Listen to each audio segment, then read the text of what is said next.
In today's video, I'll be bringing you two of the best super warlock builds in season 22 that allow you to compete at the highest level in Destiny and can get you into them ever so picky LFG teams that must be running Welllock or boot, all that stuff, and most importantly can get you on your way to getting that ever so desired Conqueror seal whilst carrying your fire team on your back and cream slice. Let's get it. Also, if any of you guys are interested in getting some gift cards down there at a discounted rate, check out Iowa. My cream slice link will be down below in the description. Go get some gift cards. So build number one, the Welllock. Since the Starfire nerf, it's safe to say Phoenix Protocol has risen to the top of the Warlock table with its sole purpose of giving you up to nearly 15 supers per GM run. It's no wonder why it's heavily relied on. With its armor per battled hearth, whilst in your Well of Radiance you get 10% super energy per kill,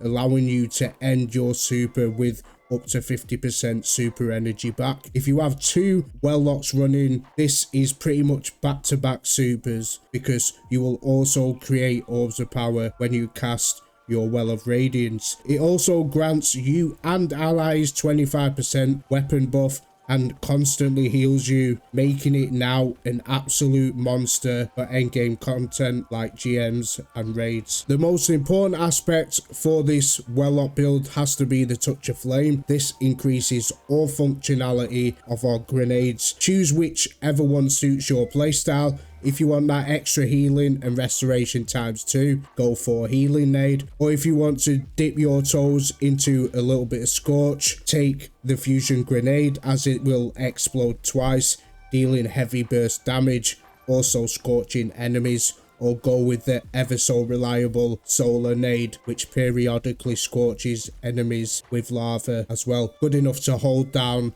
and lock down rooms, dealing damage over time. With this build, I chose to run anything with scorch as it's going to play into our fragments, and pick whichever melee suits your playstyle as well. Basically, they're both going to add scorch as well, and pick the other aspect if you want to get extra melee energy. Jump onto Heat Rises. The first fragment we are going to be taking with us is Ember of Ashes. This is going to apply more scorch stacks, leading to quicker ignitions. Next up is Ember of Singeing for faster class ability regen when we scorch enemies, which will lead into our armor mods for even more super energy. We're taking Ember of Torches to make us and our allies radiant with our melee. This gives our weapons a flat 25% damage buff. And the last fragment we have is Ember of Combustion. This is absolutely amazing. Final blows inside our well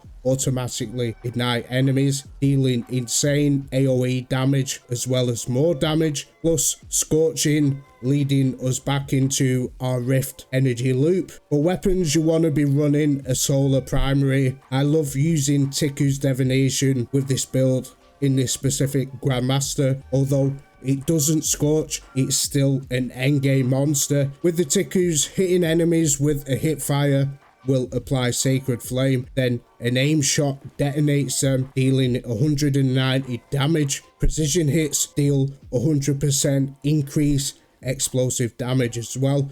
This with Ember of Combustion clears out rooms. Honestly, it feels so good in a Well of Radiance. Plus you can get the radiant buff with your weapon surges, turn it into a solar beast. But feel free to take a weapon with incandescent or scorch just to feed back into our loop of abilities if that's what you feel like using. As for the mods, I recommend Solar Siphon for creating orbs of power, and 2 stacks of Dynamo, giving us further super energy. This is why Scorch plays a massive part in our build, because it's going to feed into our Rift ability. On the arms, we're taking Bolstering Detonation, grants class ability when we damage enemies with our grenades. Momentum Transfer for extra melee cooldown when we damage enemies with our grenades. And Impact Induction. This reduces our grenade cooldown by using our melee. On the chest, we are taking our damage resist mods for the activity.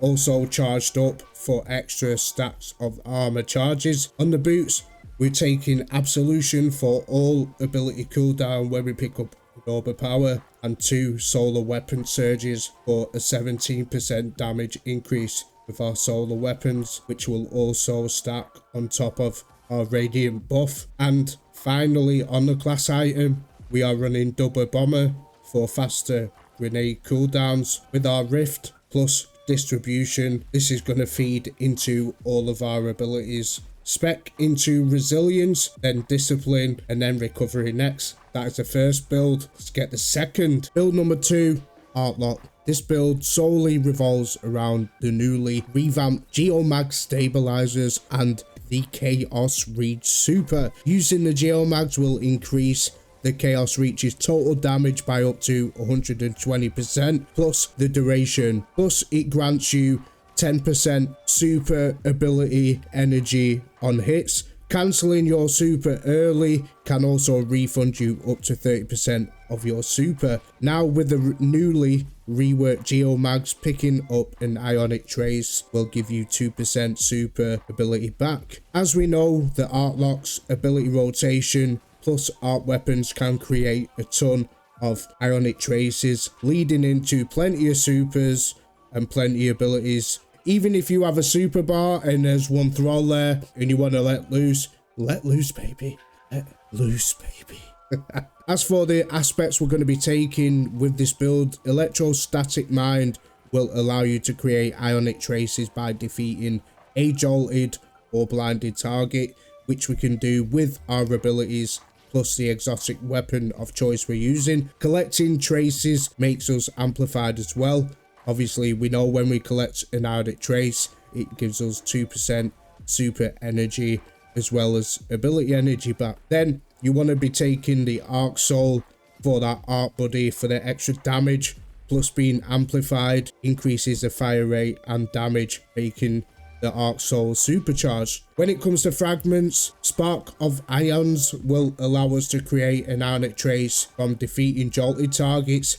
This stacks with electrostatic mind, essentially giving us 2 traces per jolted kill. Then we can create ionic traces with Spark of Discharge with our arc weapons. Then, because we will be amplified, our arc special weapon of choice, final blows with this, blind enemies as well. Killing them will create another ionic trace. Then we're taking Spark of Shock, our arc grenades jolt targets. This is perfect for overload champions in the end game. The blind effects is great for unstoppable champions. Then you just want to take over barrier champions, which we've covered with both the exotics that we're going to go into now. The exotic choice that we are using is the Tiku's counterpart, Trinity Ghoul. Both are good for barrier champions this season. With the Trinity Ghoul not getting the love and respect it deserves, I thought we bring it to light. This arc bow is deadly in its own right.